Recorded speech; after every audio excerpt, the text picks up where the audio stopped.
నమస్కారం న్యూస్ 21 కి స్వాగతం. హెడ్లైన్స్ చూద్దాం.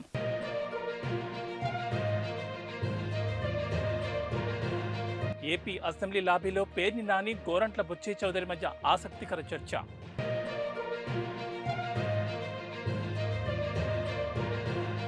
అప్పులు తీసుకోవాలని రేవంత్ ప్రభుత్వం యోచిస్తోంది. కేంద్ర మంత్రి కిషన్ రెడ్డి.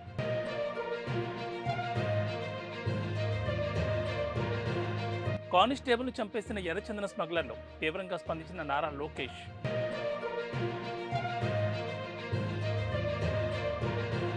ఈ నెల 11 దళిత సింహ గర్జన సభ నిర్వహిస్తున్నామని కాంగ్రెస్ సిటీ అధ్యక్షుడు దాట్ల గాంధీరాజు పేర్కొన్నారు.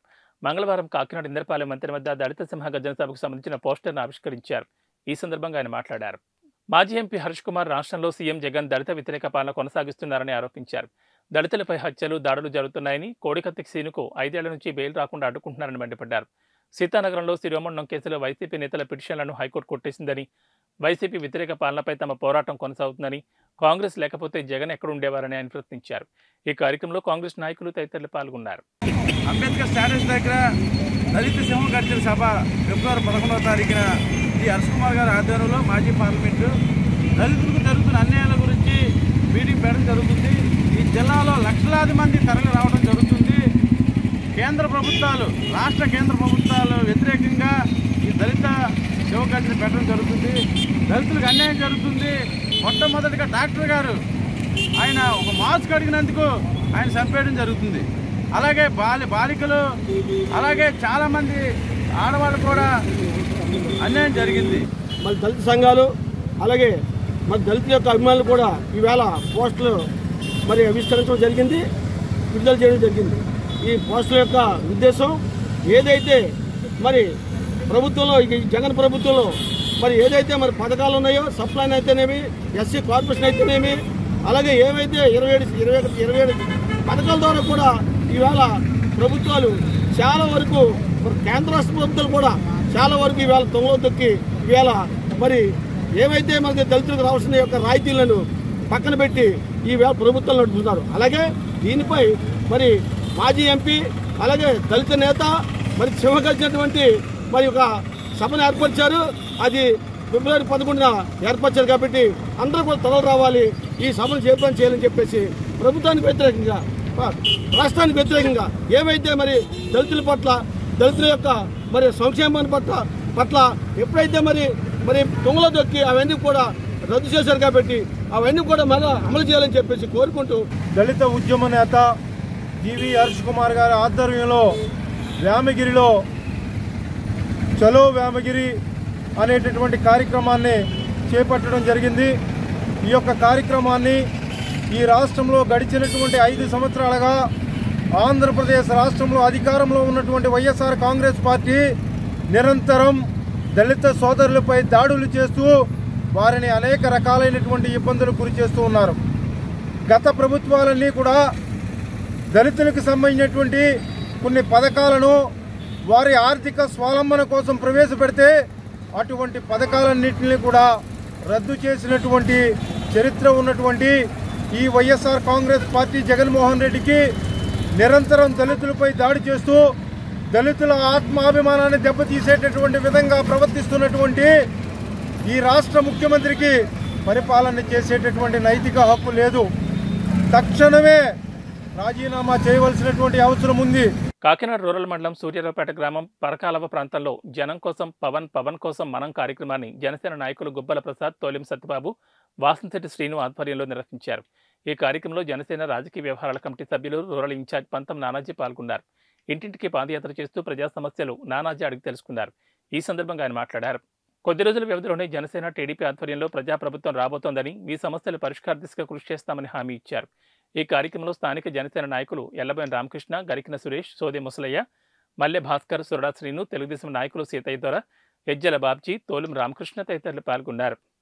వాళ్ళు ఎవ్వరికి కూడా ఇప్పుడు దాకా ఈ గ్రామాల్లో ఎక్కడ కార్డు ఇచ్చినా బాబాలేదు. ఒకవేళ కార్డు ఇచ్చినా నువ్వు ఎక్కడెక్కడ జనసేనలో కనపడినా, అక్కడ తెలుగుదేశంలో కనపడినా, ఈడు కనపడితే పూర్వం మహారాజు దగ్గర చెప్పులు వెళ్ళినట్టు ఈడు ఎదురు పోటుగా ఈ 4 రోజుల పదవికి ఈడు ఎదురుకుంటే చేతులు పెట్టి వెళ్ళాలి. ఆడ ఎదురుకుంటే చేతులు కట్టుకుని వెళ్ళకపోతే ఆ పదవి పోద్దట, ఆ ఉద్యోగం పోద్దట. కానీ వీళ్ళ వల్ల మనకేమైనా ఉపయోగం అంటే ఆ ఉపయోగం లేదు కదా. ఈ మాత్రం ఎత్తు చెత్త పేరుపై పొల్యూషన్ పేరుపోతా చాలా దారుణమైన మనం పూర్తి చేసి మన ఉద్యోగాలు మన దేవుడెరుగు, మన దేవుడెరుగు. కానీ మన అనారోగ్యాలు, మన పిల్లలకి అనారోగ్యాలు వచ్చి మన ఆయుష్ని సగం తగ్గించేస్తూ ఉంది, అనేక రకమైన జబ్బులు తీసుకొస్తూ ఉన్నాయి. నేను చెప్తా ఉన్నాను, మీరందరూ కలిసి వచ్చిన రోజు ఖచ్చితంగా వెళ్దాం. కంపెనీలని ఇన్ని కంపెనీలు ఇక్కడ ఉన్నందుకు ఆ కంపెనీలు అందరూ కలిసి ఒక పెద్ద హాస్పిటల్ కట్టాలి, దాన్ని మెయింటైన్ చేయాలి. దాన్ని ఎందుకు చేయట్లేదు, ఏం చేస్తున్నారు ఈ పాలు నాకు తెలిసి ఏంటంటే కొన్ని కన్నబాబుకి 4 రూపాయలు ఇచ్చాం హాస్పిటల్ కడదాం అంటే కన్నబాబు బాబు పెడుతున్నాడు వెనకాల నాకు కావాలంటే. కొన్ని ఆడి 4 రూపాయలు ఇచ్చామంటే ఆడి 9 తయారైన వాళ్ళు ఆడి వెళ్తున్నాడు, ఆడి 4 రూపాయలు పోతున్నాడు. ఆడి అయిపోయినట్టే బాలాజీ గారు ఆడి వెళ్తున్నాడు. కంపెనీ వాళ్ళు మొన్న అడిగితే ఏం చేయాలి సార్, 4గురికి ఇవ్వడానికి చచ్చిపోతున్నాం, ఈ 4గురికి ఇందులోకి అయిపోతున్నాయని ఆడి చెప్తాడు కంపెనీ వాళ్ళు. ఇవన్నిటి మీద మనం ఒకసారి ఆలోచించి మనం అందరూ కలిసి నిర్ణయం తీసుకుని ముందుకు వెళ్ళాలని చెప్పి కోరుకుంటూ సెలవు తీసుకుంటాం. అలాగే ఊర్లో డ్రైనేజ్ గురించి చెప్తా ఉన్నాను. ఇప్పుడు ప్రభుత్వం డబ్బులు ఇవ్వలేదు, పంచాయతీ నువ్వేం చేస్తున్నావు, పంచాయతీ ప్రెసిడెంట్ నేను అడుగుతా ఉన్నాను, నువ్వేం చేస్తా ఉన్నావు? 10 రోజులకు ఒకసారి తీస్తున్నావు, డ్రైన్ తీస్తా ఉన్నావు. దానివల్ల ఏమవుతుంది, దోమలు వస్తూ ఉన్నాయి, చంటి పిల్లలకి అనారోగ్యాలు వస్తూ ఉన్నాయి. ఒక దోమ కొడితే 50,000 నుంచి 1,00,000 రూపాయలు కూడా డెంగ్యూ అని రకరకాలుగా ఆ జ్వరం వచ్చిన జ్వరం ఏంటో చెప్పేసరికి మనకు తెలిసేసరికి 50,000 అయిపోతుంది. అట్లాగే ఈ ప్రాంతానికి పెద్ద సమస్య ఏంటంటే ఈ ఆయిల్ ఫ్యాక్టరీలు. ఈ ఆయిల్ ఫ్యాక్టరీలని మనం వద్దనలేం. ఎందుకు వద్దనలేం? మన యువతకు ఉద్యోగాలు వస్తాయి, మన వాళ్ళందరికీ పనులు వస్తాయి, ఇవన్నీ వస్తాయి. ఇదివరకట్లాగా వేట అంత ఇదిగా పట్టలేదు. వేట పెద్ద పెద్ద మిషన్లు, పెద్ద పెద్ద బోట్లు వచ్చేసి వాళ్ళు మొత్తం అంతా వాళ్ళు ఏటాడేస్తున్నారు, మనకి ఏటా దక్కనివ్వట్లేదు అని తలకో పని చేసుకునే పరిస్థితికి మన వాళ్ళు వచ్చారు.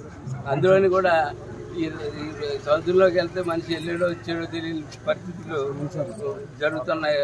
పనులలో జాయిగా వేట తగ్గిపోయింది. వేట తగ్గిపోయినప్పుడు అక్కడ పనులకు వెళ్తారు కదా అని పెట్టుకుంటే ఈ కంపెనీ వాళ్ళు కార్డులు వాళ్ళకి నచ్చిన పోరంపోకులకి, వైసీపీ పోరంపోకులకి ఇస్తూ ఉన్నారు తప్ప నిజమైన అర్హులు ఎవరైతే ఉన్నారో వాళ్ళు ఎవ్వరికీ కూడా ఇప్పుడు దాకా ఈ గ్రామాల్లో ఎక్కడ కార్డు ఇచ్చినా పాపం లేదు. ఒకవేళ కార్డు ఇచ్చినా నువ్వు ఎక్కడెక్కడ జనసేనలో కనపడినా, అక్కడ తెలుగుదేశంలో కనపడినా, ఈడు కనపడితే పూర్వం మహారాజులో చెప్పులు వెళ్ళినట్టు ఈడు ఎదురు పోటుగా ఈ 4 రోజుల పదవికి ఈడు ఎదురుకుంటే చేతులు కట్టుకుని వెళ్ళాలంట. ఆడ ఎదురుకుంటే చేతులు కట్టుకుని వెళ్ళకపోతే ఆ పదవి పోద్దట, ఆ ఉద్యోగం పోద్దట.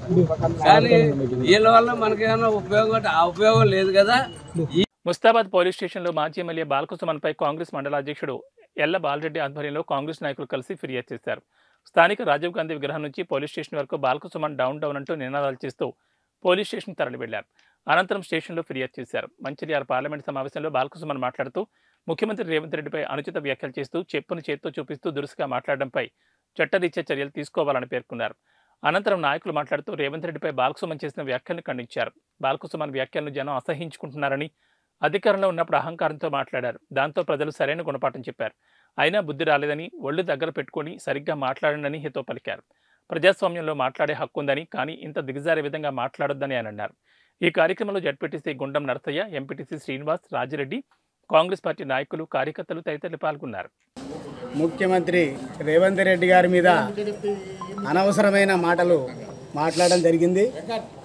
కానీ బాల్క సుమన్ మీరు మాజీ ఎమ్మెల్యే, కానీ మీ పదజాలాన్ని పద్ధతులు బాగా మార్చుకొని మాట్లాడే పద్ధతులు నేర్చుకోవాలి.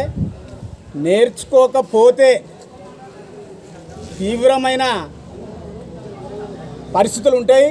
దాన్ని గుర్తుపెట్టుకొని మీరు మాటలు నేర్చుకోవాలి. ఎందుకంటే రేవంత్ రెడ్డి గారు వారు ఎక్కి ఇంకా 2 నెలలు కూడా అయితలేదు, కానీ మీరు అనవసరమైన మాటలు మాట్లాడితే ఊరుకుండేవారు ఎవరు లేరు. దాన్ని దృష్టిలో పెట్టుకొని మాట్లాడాలి బిడ్డ. విన్నావా? ఏమాత్రం అనవసరమైన మాటలు మాట్లాడినా మిమ్మల్ని వదిలిపెట్టేది లేదని చెప్పేసి మేము ముస్తాబాద్ మండల కాంగ్రెస్ పార్టీ తరఫున మీకు హెచ్చరిక జారీ చేస్తూ ఉన్నాం. చెన్నూరు మాజీ శాసనసభ్యులు, మరి రాష్ట్ర ముఖ్యమంత్రి వర్యులు యనమల రేవంత్ రెడ్డి గారిపై అనుచిత వ్యాఖ్యలు చేస్తూ మాట్లాడడం చాలా బాధాకరం. ఈ విధంగా అనుచిత వ్యాఖ్యలు చేసినట్లయితే తెలంగాణ ప్రజలే నీ నాలుక చీర్స్తారని చెప్పి కూడా మేము తెలియజేస్తున్నాం.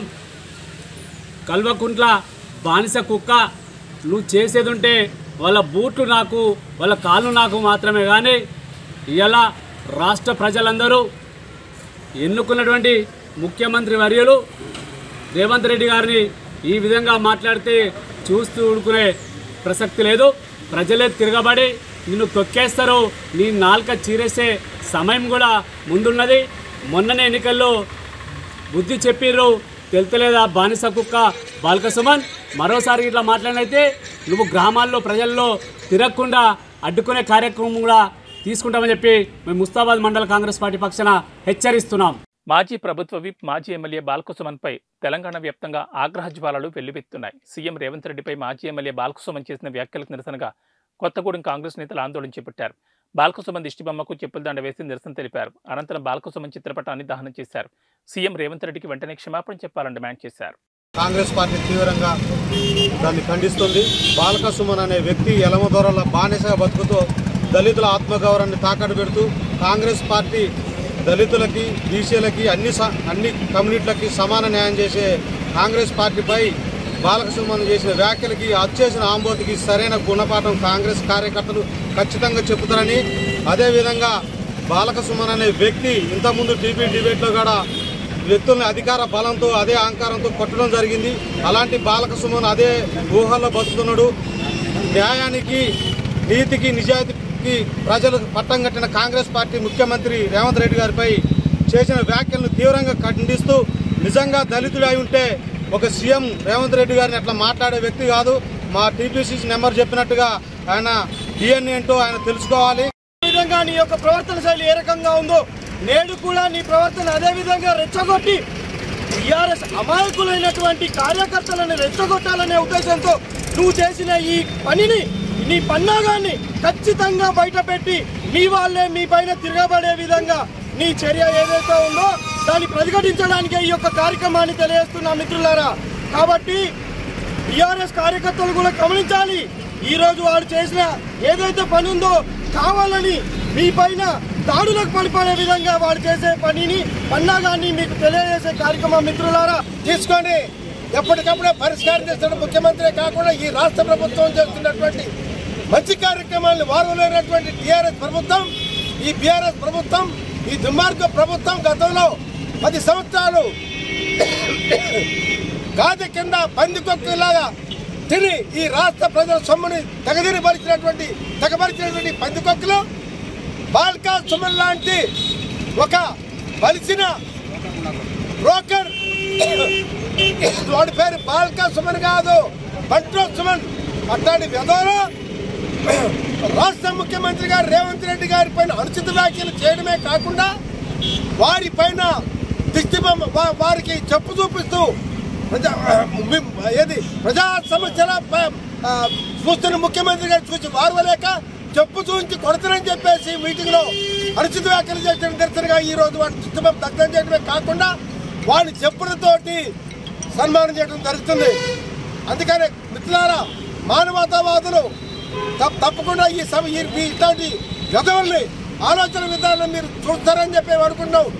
ఈ విధవకి గద్దర్ ప్రజా సమస్యల మీద 40 సంవత్సరాలు 50 సంవత్సరాలుగా ప్రజా ఉద్యమంలో ఉన్న గద్దర్ కేసీఆర్ పంట్రోత్ అయినటువంటి వీడి కనబడతలేదా? 3 గంటల సేపు ఆ ప్రగతి భవనం ముందు ఉంటే గద్దర్ గారు వాడిని కనబడలేదా? వాడిని కనబడలేదు కదా. ఈ బాల్కసుమన్ లాంటి దళితులైనటువంటి విధవ వీడికి డిఎన్ఏలో బాల్కసుమన్ అనేటువంటి వాడికి వాడి డిఎన్ఏ దళితుల డిఎన్ఏ కాదు కనుక దళిత వ్యతిరేకి బాల్కసుమన్ అనేటువంటి వాడు అక్కడ వాడి దగ్గర ఎవరి కేసీఆర్ దగ్గర పంటోతి వీడు. టాలెంట్ అనేది ఎవరి సొత్తు కాదు అనేది మరొక మారు తెలియజేశారు మంచిర్యాల జిల్లా నస్పూర్ మండల్ కృష్ణ కాలనీలోని గల్లీ బాయ్స్ సాఫ్ట్వేర్ జాబ్ చేస్తున్న బాణాల కలికర్ తన జీవిత భాగస్వామి ఇరువురు కలిసి ఖాళీ సమయంలో టైం వృధా చేయకుండా వారి స్థానిక ఎమ్మెల్యే అయిన కొక్కెరల ప్రేమసాగరరావు సురేఖ యొక్క చిత్రపటాన్ని డ్రాయింగ్ వేసి ఎంతోమంది పని పాటాలని వారికి వీరిని ఆదర్శంగా తీసుకోవాలని తెలిపారు. టాలెంట్ అనేది ఎవరి ఒక్క సొత్తు కాదని, ప్రతి ఒక్కరిలో టాలెంట్ ఉంటుందని దాన్ని గుర్తించి దాన్ని కొనసాగించాలని చెప్పారు. కార్యక్రమంలో డ్రాయింగ్ ఆర్టిస్ట్ కలికర్, వారి భార్య మరియు కాంపల్లి రూపస్, కాంపల్లి అజయ్, కాంపల్లి విజయ్ మరియు గల్లీ బాయ్స్ అందరూ కలిసి వారి స్థానిక ఎమ్మెల్యే కొక్కిరాల ప్రేమసాగరరావు సురేఖ చిత్రపటాన్ని అందజేసి వారి యొక్క మన్ననలు పొందారు.